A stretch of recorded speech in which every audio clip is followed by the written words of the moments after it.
नमस्कार, मैं Prahlad Dhakad, assistant professor economics. Subject series में आज का हमारा टॉपिक है करों के प्रकार के ऊपर। करों के वर्गीकरण की हम बात करें तो बड़े रूपों में कर जो है दो भागों में विभाजित हैं, दो भागों में बांटा है, प्रत्यक्ष और अप्रत्यक्ष कर, डायरेक्ट और इनडायरेक्ट टैक्स। दोनों करों को समझने से पहले हम एक बात कर लें। इससे पूर्व के वीडियो में हमने करारोपण के बारे में पढ़ा कि कर कहते किसे हैं और कर लगाने के सरकार के क्या क्या उद्देश्य हैं, जिसमें हमने जाना कि कर के माध्यम से सरकार को आय होती है। उसका उपयोग जो है वो सरकार अलग अलग योजना और गैर योजनाओं में करती हैं। इसके साथ ही हमने कराघात और करापात को पढ़ा और उसमें जाना कि कराघात क्या है, जिसे हम कह रहे कर का प्रारंभिक भार जिसके ऊपर कर लगाया जाता है। तो पहला प्रभाव जो है उसको कराघात कहा। और करापात में हमने जाना कि ये जो अंतिम मौद्रिक भार हैं उसको हम कहेंगे करापात। तो उन्हीं दो शब्दावली जो है कराघात और करापात, उसके आधार पर हम समझेंगे प्रत्यक्ष कर किसे कहते हैं और अप्रत्यक्ष कर किसे कहते हैं। तो सबसे पहले हम प्रत्यक्ष कर की बात करें, डायरेक्ट टैक्स।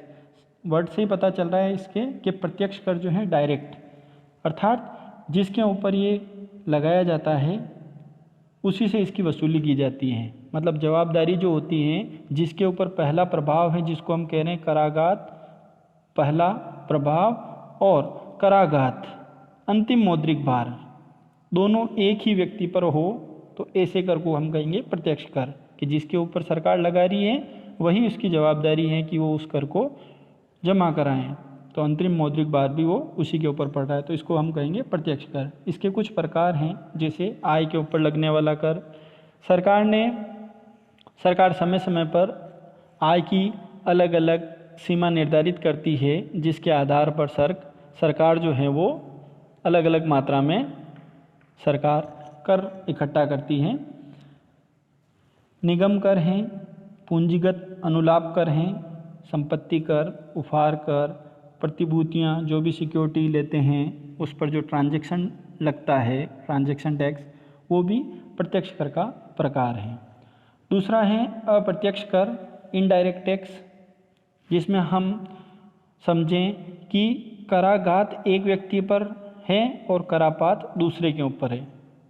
साधारण शब्दों में हम समझें तो कर का जो पहला प्रभाव है वो एक व्यक्ति पर पड़ रहा है, लेकिन उसको जमा कराने की जो जवाबदारी है वो दूसरे के ऊपर वो टाल सकता है, उसको शिफ्ट कर सकता है, वो दूसरे के ऊपर आरोपित कर सकता है। तो इस प्रकार के जो टैक्स होंगे वो अप्रत्यक्ष कर में आएंगे।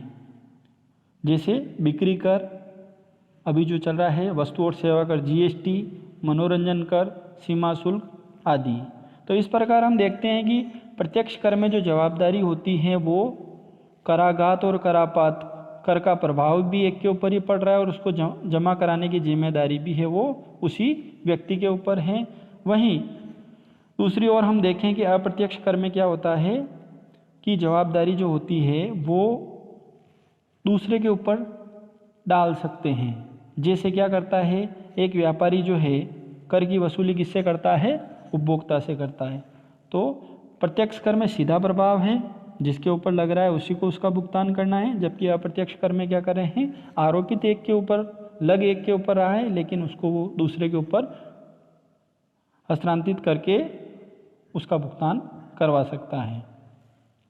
तो उम्मीद है आपको ये समझ में आया होगा। इससे संबंधित आपके मन में कोई प्रश्न हो तो आप ज़रूर कमेंट करें। धन्यवाद।